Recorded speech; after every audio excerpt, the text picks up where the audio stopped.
Hello, hello. I'm gonna try to not make this long, but I always say that, so we'll see. But we're gonna go through some ways to protect yourself as an empath, because like I said, it's getting very, very heavy for empaths right now. And your energy may not be heavy, but there's gonna be all these people and situations trying to drag you into their drama, trying to get you off your path. And not that everyone is consciously doing that. Again, it's about your energy, right? They feel like they're drowning because they don't know what's happening to them, and your energy's light, so they're gonna be attracted to that light and try to take it, and blah blah blah. And like we're very very heavy into it. So even though this is like what I share with coaching and mentoring clients, I'm just gonna go ahead and go through it really quick for you guys, the rest of you who aren't doing that, so you can protect yourselves. Like I'm really trying to help you guys get through this. I guess I should start with a real quick. Go over real quick what you may be feeling as an empath, although most of you that are working with me have heard this a million times already, but just in case.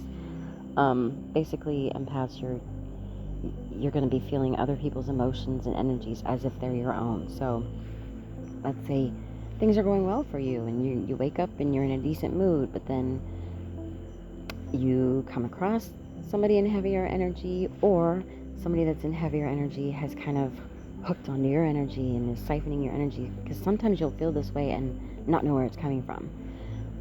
But seemingly everything's going well for you. You have no reason to feel angry or anxious or whatever. Someone else's energy feels that way, and so as an empath, you take that on and you start feeling anxious or angry or whatever they're going through. You literally feel it as if it was your own, and you're like, what am I anxious about? And you're not. It's that you're feeling someone else's energy. You're very sensitive to stimulation. You can feel very misunderstood. Most people just don't get it. They'll be like, why don't you just not feel other people's emotions? Like, why don't you just not get overstimulated? And it's like, do you think I want to cry all the time? Do you think I want to feel all these things? I don't choose this. It's important to note that being an empath is not like a disorder. It's actually a gift, but so many of us don't know what to do with it because we're not taught what to do with it. That's why I strongly suggest, even if it's not me, get a mentor, get a coach that specializes in this, because I hate to say, it will drag you down if you don't know how to work with it. Even if you do know how to work with it, sometimes it sort of pulls you down. I highly, highly suggest you learn how to do this, what to do with it, how to protect yourself. Being an empath, it's something kind of that you're born with, partially. It's partially based on, your genetics, your DNA makeup, again, it's like something you're born with. But for some of us, it could potentially be something kind of based on your environment when you're growing up. So if you grow up in a toxic or abusive environment, you become acutely aware of the slightest energy shift around you. It's like a survival mechanism, and that's how you get so sensitive. It's like I'll say for myself, like growing up, I remember waking up in the morning, and before I even move out of bed, I kind of take note of what the environment feels like. Is anyone slamming anything? Is anyone stomping or yelling? And that's kind of how I knew what my day was going to be like. And I think that's kind of where it started, is I became so acutely aware of any kind of shift, any change in my environment, because that's how I knew, like, okay, mom is slamming things, stay out of her way, don't, say anything that would set her off. It was like that. And then some days I'll wake up and mom's playing music and she's in a great mood, and that's how I know, oh, my day is going to be really good or potentially good. It's as a survival mechanism, you again become very, very aware of the slightest shift in the energy around you. That's for some of us, not everybody.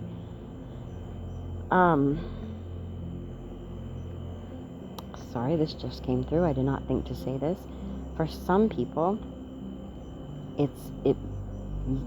your gift, quote unquote, of being an empath will come out because you feel like you need to take on the emotions of the toxic person or people in your environment, or in some cases, dare I say, your abuser. You'll take on those emotions as a way to protect yourself.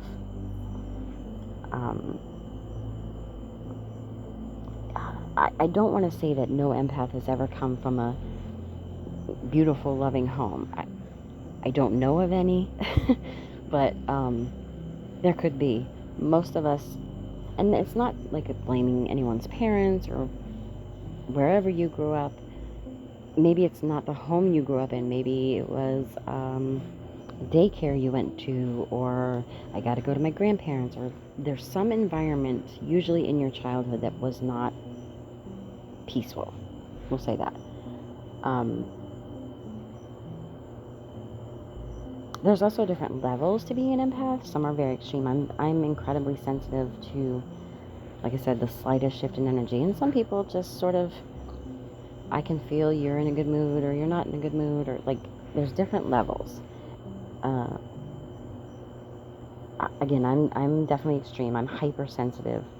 So I can, if I'm in a crowded place, I can feel and sort of single out like rage from somebody. You know, if I'm in a mall, they're at the other end of the mall, they're not even in sight, but I feel that because I'm acutely aware of the slightest shift. It also makes me really sensitive to other things like sounds and smells, noises, medications, like anything on a warning label, I'm gonna get that. Like, this could potentially upset your stomach. I'm gonna get an upset stomach. I'm very, very sensitive to shifts in energy. I won't get too deep in it, but there could be an argument because we know that empaths are necessary in the world. We have our role to play in the grand scheme of things for the collective. So you could say that we intentionally go through these things in our childhood to develop those skills, okay? To develop the skill of becoming sensitive so you can sort of transmute, like your job is to transmute those energies, right? So you have to become aware of them consciously or subconsciously. But I don't, that's not what this is about. I don't want to go too deep down that rabbit hole. Alright, so let's just get to it, because I just want to put this out there so that there's things you can do for yourself as we're trying to get through this. So let's talk about some ways that you can protect yourself as an empath. The first thing, and probably the most important, is some alone time. And I would say daily, if not a couple times a day. Alone time is really important. This is when you can, whatever you do, meditate, listen to music if that makes you feel better, journal. I'm all big on journaling. Write about your feelings, write about things that have gone on throughout the day. Just be able to get those feelings out.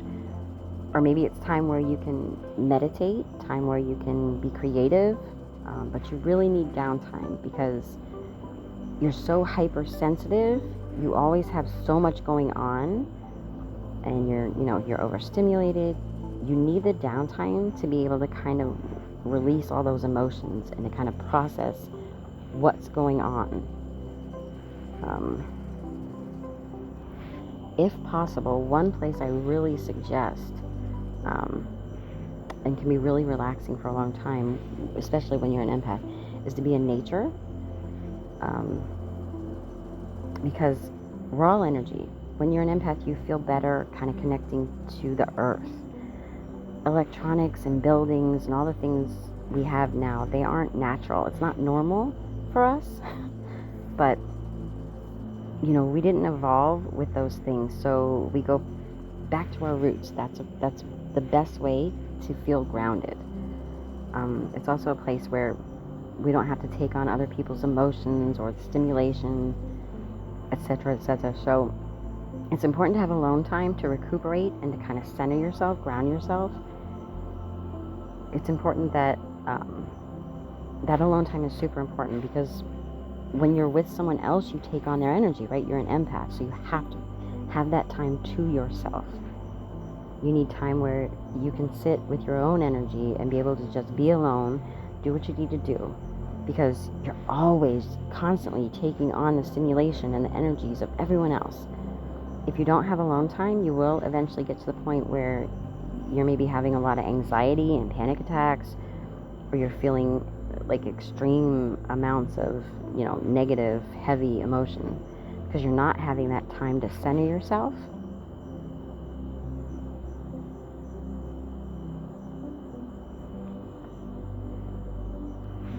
Yeah, it's super important to have alone time to kind of deal with and process like the emotions that, and kind of separate, like, okay, what am I feeling? Am I feeling somebody else's stuff, mine, whatever it is, and like get back to the center, get back to who you are.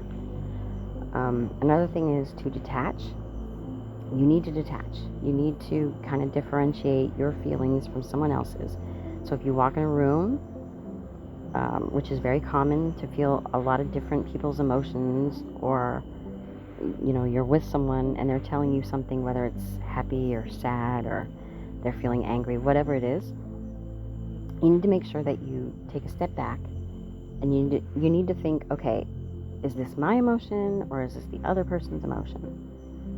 And it would be helpful to be able to name your emotion, or name emotions that aren't yours, so that way you can dissociate and be like, oh, that's, Sue's, I don't know, whoever, somebody else's emotion.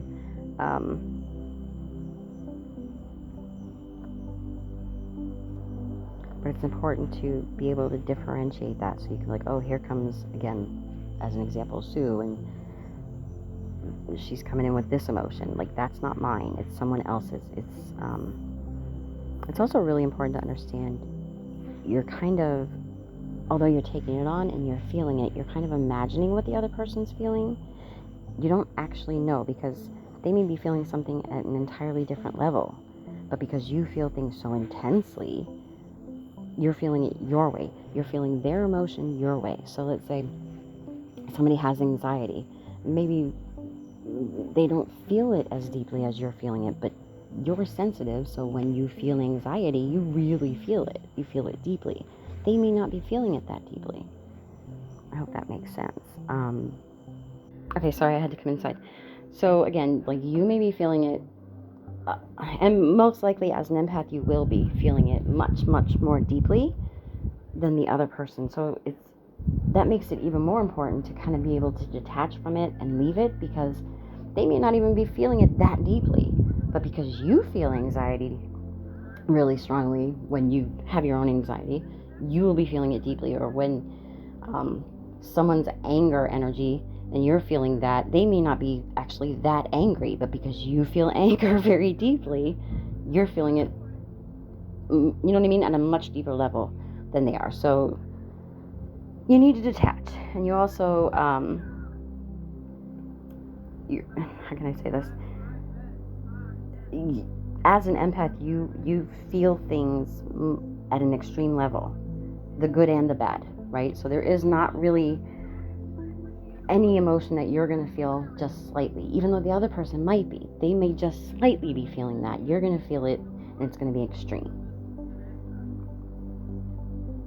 So the other thing is, change your perspective in the way of just understanding that person needs to go through that thing, right? That's part of their journey.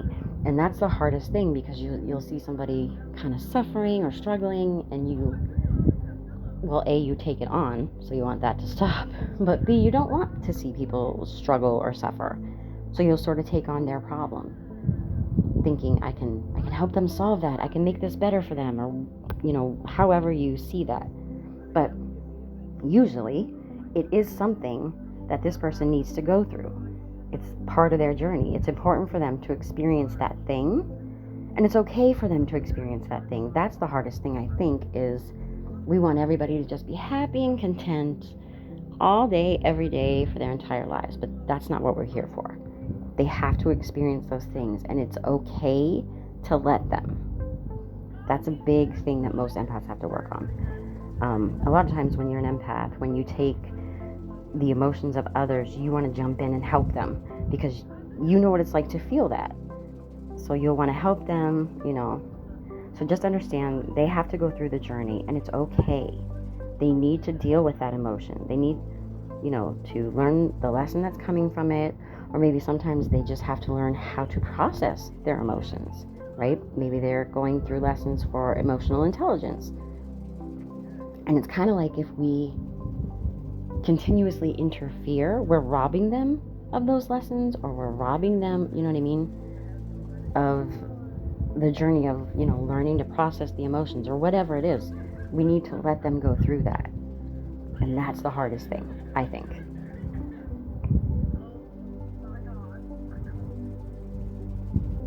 And that's what's coming through now, is about how we have to let them learn from the thing that they're going through. Now, don't get me wrong, you can still help and be supportive.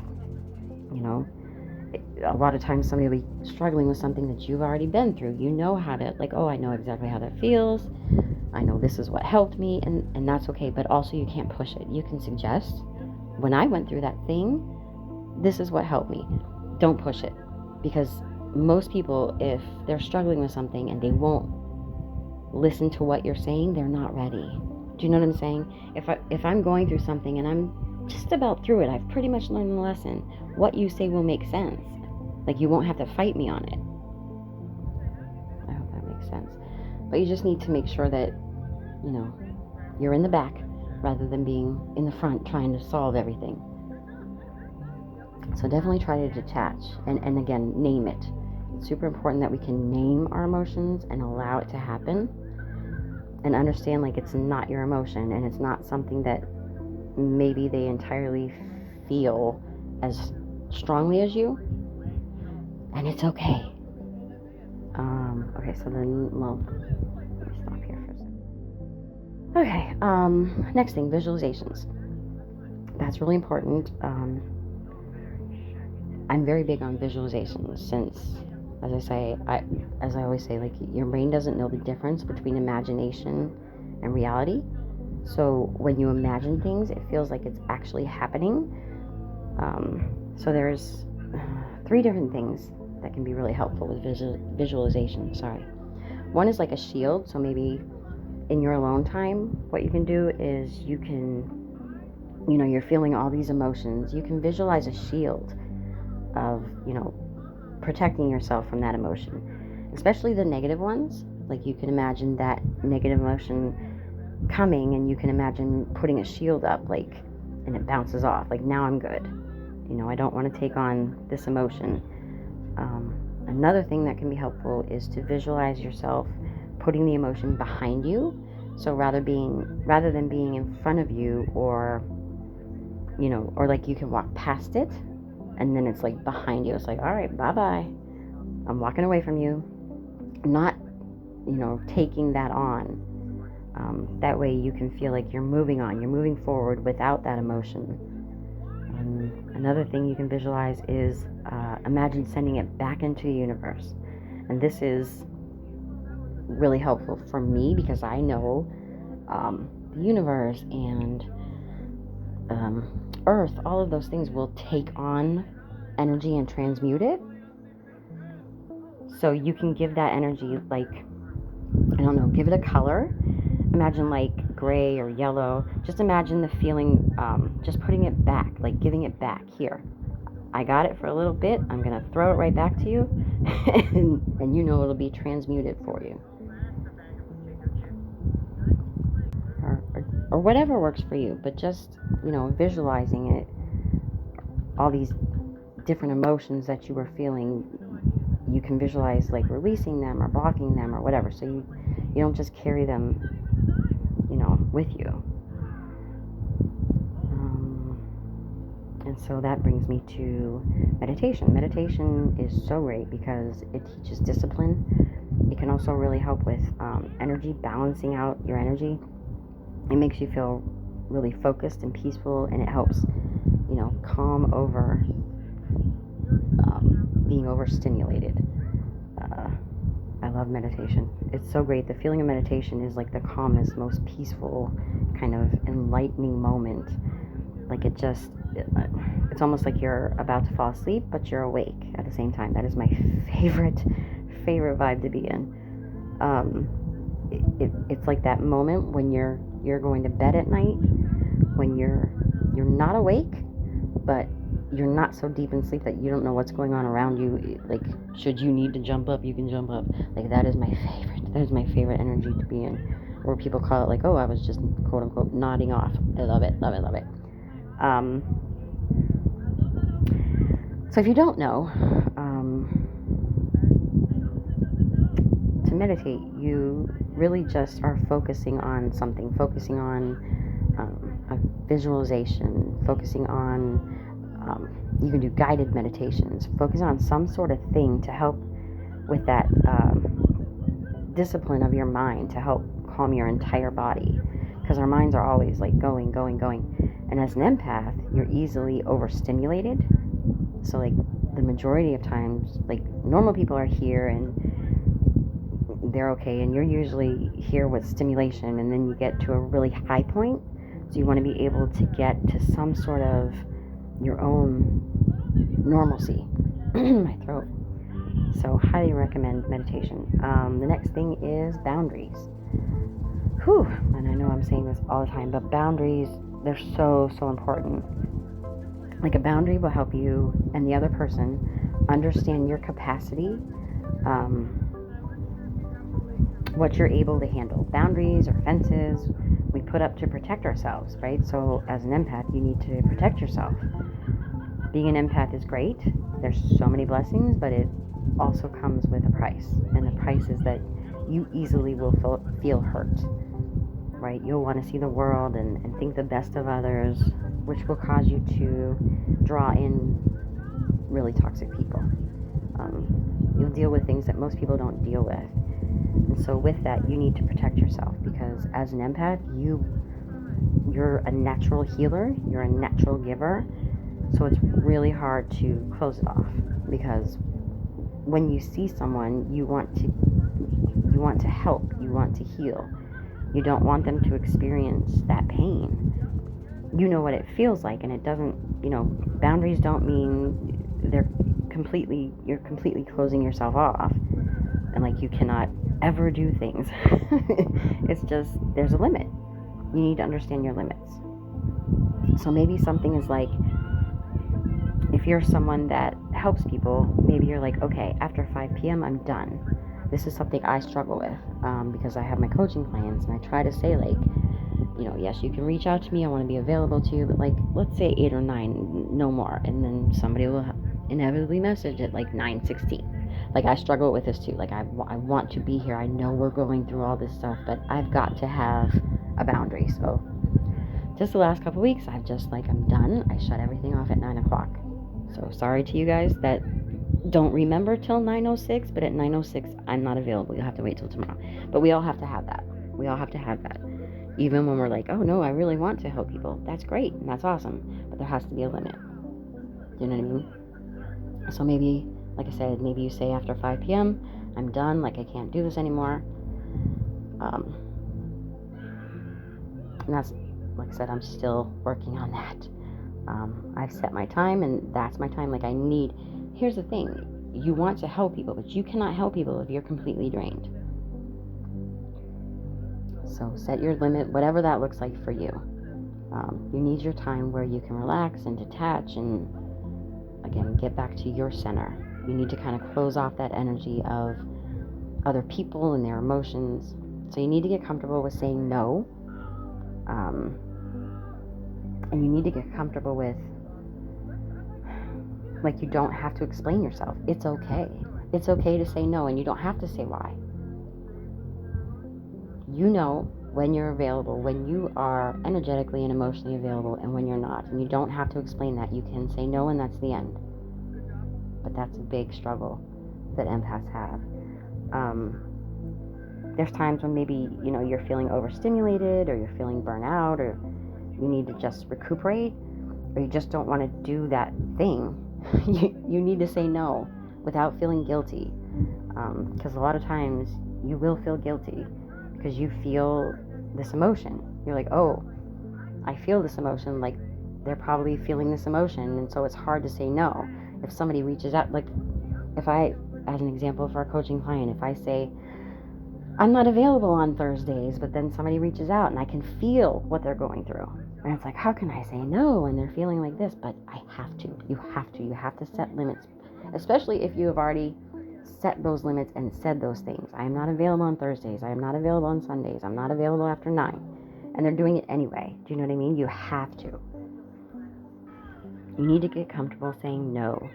So really understand yourself and determine the boundaries you need to set for yourself. And you also need to set boundaries with people's feelings as well. So like I said, I'm like detaching, like understanding that's their feeling and this is mine. This is the boundary. Like I will do this amount of things for this person, but after that, I have to close myself off. Boundaries are the biggest thing you need when it comes to being an empath, because otherwise you'll get into a negative state where you'll be way overstimulated and you will have physical negative effects. And not to mention your mental health. Your mental health won't do so well. So then the last thing, which kind of ties into boundaries, is be aware of your needs. So if you're someone that's very sensitive to smells, then you maybe need to not be around smells. Or if you're sensitive to sounds, you need to not be in a super loud environment, and that's okay.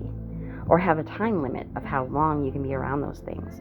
Or you need to walk away from them. Or, maybe you can't, watch certain movies or shows, or even the news. The news is very overstimulating when it comes to empaths, especially lately. And the news can create a lot of panic and fear and stress, and these days it's kind of meant to. So one thing you may need to do is you may need to limit the amount of, like I said, news or movies or TV shows or whatever. And be careful of the sources you get it from.